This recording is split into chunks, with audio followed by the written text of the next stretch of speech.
ఎప్పుడైనా ఇల్లు కట్టేటప్పుడు, అమ్మా మంచి ఇల్లు కట్టుకుందాం, సంతోషంగా కట్టుకోండి, సుఖవంతమైన ఇల్లు కట్టుకుందాం, తప్పులేదు కట్టుకోండి, అయితే మా బంధువులు ఎవ్వరికీ ఉండకూడదు, ఈ చుట్టుపక్కల వాళ్ళు ఎవ్వరికి ఉండకూడదు, మేమెంత గొప్ప వాళ్ళమో 10 మందికి తెలియాలి అన్న ఆరాటంతో మీరు కట్టారా, చాలా ప్రమాదం.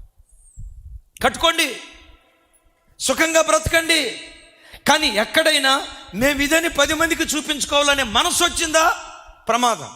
నేను ఎందుకు అంటే బంగారం పెట్టుకోవద్దని నేను చెప్పను, ఎవరిష్టం వాళ్ళది, ఎవరిష్టం వాళ్ళది. అయితే ఒక మాట అంట, బంగారం ఇంట్లో ఉన్నప్పుడు పెట్టుకుంటారా, ఫంక్షన్కి వెళ్ళేటప్పుడు పెట్టుకుంటారా? అమ్మా నేను మీకు తండ్రిని, నాన్న లాంటి వాడిని, మీరు నా కూతురు లాంటి వాళ్ళు. మరలా అడుగుతా, ఎప్పుడు పెట్టుకుంటారు బంగారం?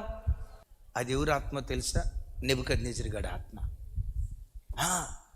నా ప్రభావం, నా స్టేటస్, నా హోదా అని బంగారాన్ని చూపించాడంట. ఏం జరిగిందో తెలుసా?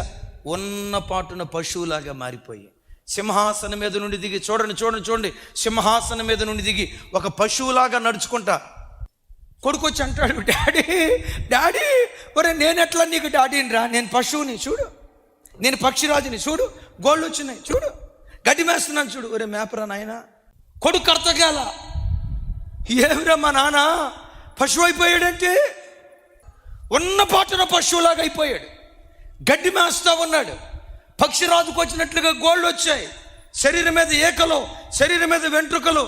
నేనంట, బిడ్లారా నడిచినంతకాలం నడుస్తుంది నీ రోత బ్రతుకు, యవన తమ్ముడు నీ రోత బ్రతుకు నడిచినంతకాలం నడుస్తుంది, నీ హవా నడిచినంతకాలం నడుస్తుంది.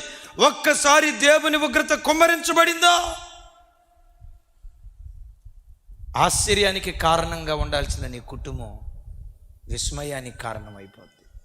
అయ్యో బాబోయ్, అయ్యో బాబోయ్, అయ్యో ఎట్లా జరిగిందా, అయ్యో అట్లా. హృదయ కాఠిన్యతుందేమో జాగ్రత్త, హృదయ కాఠిన్యతుందేమో జాగ్రత్త. అలాంటి పరిస్థితుల్లో ఒకానొక సందర్భంలో ఆయనకు మానవ బుద్ధి వచ్చి నెబుకద్నెజరు పశ్చాత్తాపడటం ప్రారంభించాడు. పశ్చాత్తాపడిన తర్వాత మునుపున్న ఘనత కంటే మించిన ఘనత దేవుడు ఆయనకు అనుగ్రహించాడు. నా వైపు చూడండి తమ్ముళ్ళారా, ఏం కోల్పోయి వచ్చినా నెబుకద్నెజరు పశ్చాత్తాపడినట్లుగా పడి నీ దేవుని పాదాలు పట్టుకో, కోల్పోయిన దానికంటే రెట్టింపు దేవుడు నీకు అనుగ్రహిస్తాడు.